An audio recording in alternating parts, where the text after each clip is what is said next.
100 का आंकड़ा पार हो चुका है।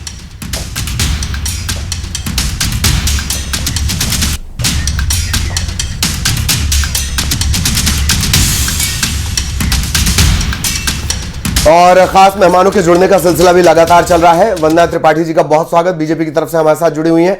संजय राणा सर आपको नजर आ रहे होंगे, राजनीति की बारीक लकीरों को खींचना, और कोई नेता अगर इधर उधर डिरेल हो तो उसके कान भी खींच देना तथ्यों के आधार पर, वो भी हमारे साथ जुड़े हुए हैं। आपका भी बहुत बहुत स्वागत। हमारे दोनों सहयोगी लगातार बने हुए हैं।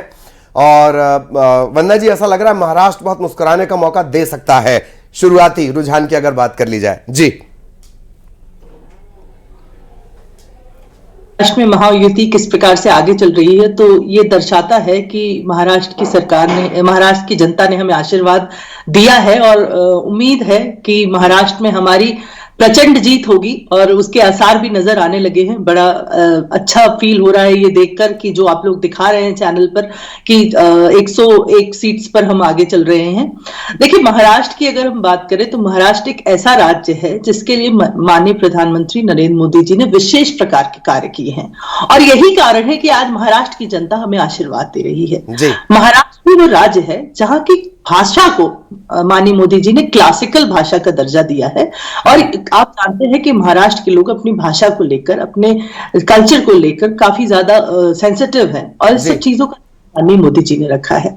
वहां पर महायुति ने गौ को विशेष प्रकार का दर्जा दिया है। ये सारी चीजें हैं जो जनता देखती है। जी जी, पहला राज्य है, आपने अच्छी बात याद दिलाई। हालांकि अभी फील और फल के बीच थोड़ा फासला है, उस पर भी हम आएंगे।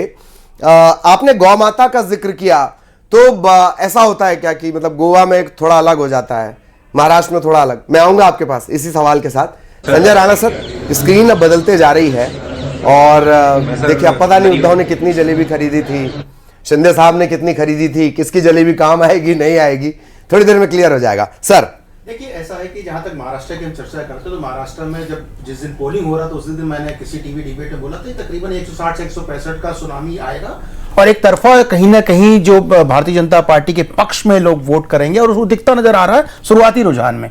जहां तक बात हो रही थी जो महायुक्ति की हो गई, अब महागठबंधन जो है जिसको इंडिया अलायंस बोलते हैं, उसमें बहुत बड़ा प्रश्नवाचक चिन्ह है। देखिए, दो पॉलिटिकल पार्टी अस्तित्व की लड़ाई लड़ रही थी, चाहे एनसीपी हो, शरद पवार साहब हो, चाहे उद्धव ठाकरे। जिस तरह से उद्धव ठाकरे साहब का अभी जो 4 नंबर दिख रहा है, ये 4 नंबर उनके लिए कहीं ना कहीं राहु का काल हो चुका, राहु ना बन चुका हो।